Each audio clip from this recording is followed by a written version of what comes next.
40 гробови на православните верници во скопското село Брњарци се уништени од непознати сторители. Сликата со паднати и скршени спомен плочи ги вознемирила жителите кои утрината во честна задушница пристигнале да запалат свеќи. Знаеле дека претходно неколку постари гробови биле вандализирани, но се изненадиле кога забележале дека и новите споменици се уништени. Адетот го направиле, запалиле свеќи и оставиле цвеќа, но дома заминале, тврдат за Алфа, исплашени. Па да ти кажам, вознемирен е птен. Ама нема тоа е тоа. Тоа што гледат, идат по кршени гробишта, све тоа. За тие споменици некој дал пари, уредил нешто, направил и сега да му бидат скршени, значи сепак ќе бидат нервозни луѓето.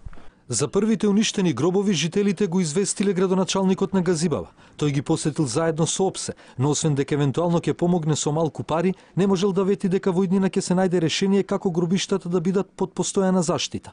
Полицијава обеќа дека ќе преземат поголеми мерки, ќе заштита, идат навечер, дежурат, дека ќе не заштитат некој. Дали ќе биде тоа, ќе видиме на крај. Гробиштата се на ридот над селото. До ридот се првите куќи на Арачиново. Брњарци има 120 куќи. Над него е селото Страченци. Жителите раскажуваат дека се живее мирно и дека имаат комуникација со соседите од другите села. Затоа не сакаат да веруваат дека некој имал намера со сквернавењето гробови да предизвика верска омраза и да поттикне револт, туку дека сепак се вандали кои сакале да нанесат материјална штета. Утрината жителите за настанот се јавиле во достоинство. Стојанчо Ангелов во конфликтот бил ангажиран во овој регион. Во име на мирот во Република Македонија, во име на соживотот помеѓу македонците и албанците, повикувам и предупредувам да престане говорот на омраза и да престанат ваквите вандалски чинови.